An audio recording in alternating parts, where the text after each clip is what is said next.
IS, IAS, Indian ഭരണ service. ആ പദവിയുടെ അർത്ഥം എന്താണെന്നറിയോ നിനക്ക്? അതറിയണമെങ്കിൽ ആദ്യം ഇന്ത്യ എന്താണെന്ന് നീ അറിയണം.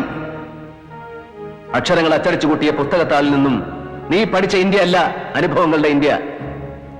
കോടിക്കണക്കായ പട്ടിണിക്കാരുടെയും നിരക്ഷരരുടെയും ഇന്ത്യ, കൂട്ടിക്കൊടുപ്പുകാരുടെയും വേശ്യകളുടെയും തോട്ടികളുടെയും കുറ്റരോഗികളുടെയും ഇന്ത്യ, ജഡ്ക വലിച്ചു വലിച്ച് ചുമച്ച് ചോര തുപ്പുന്നവന്റെ ഇന്ത്യ, വളർത്തുനായ്ക്ക് കൊടുക്കുന്ന ബേബി ഫുഡിൽ കൊഴുപ്പിന്റെ അളവ് കൂടിപ്പോയതിന് ഭർത്താവിന് ശാസിച്ച് അത്താഴപ്പട്ടിണിക്കിടുന്ന കൊച്ചമ്മമാരുടെ ഇന്ത്യ അല്ല.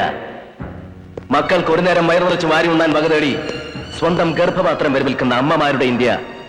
ഇന്നലെ നീ അവമാനി ചാട്ടിയിറക്കി വിട്ടില്ലേ ആ കൃഷ്ണേട്ടനെ പോലെയുള്ള പാവം മനുഷ്യരുടെ ത്യാഗങ്ങളുടെയും നൊമ്പരങ്ങളുടെയും ഇന്ത്യ.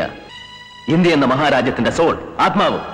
IAS അക്കാദമി വർഷാവർഷം അടവച്ച് വിരിച്ചെടുക്കുന്ന നിന്നെ പോലെയുള്ള സ്നോബുകൾക്ക് ഈ ആത്മാവ് തൊട്ടറിയാനുള്ള സെൻസ് ഉണ്ടാവണം, സെൻസിബിലിറ്റി ഉണ്ടാവണം, സെൻസിറ്റിവിറ്റി ഉണ്ടാവണം.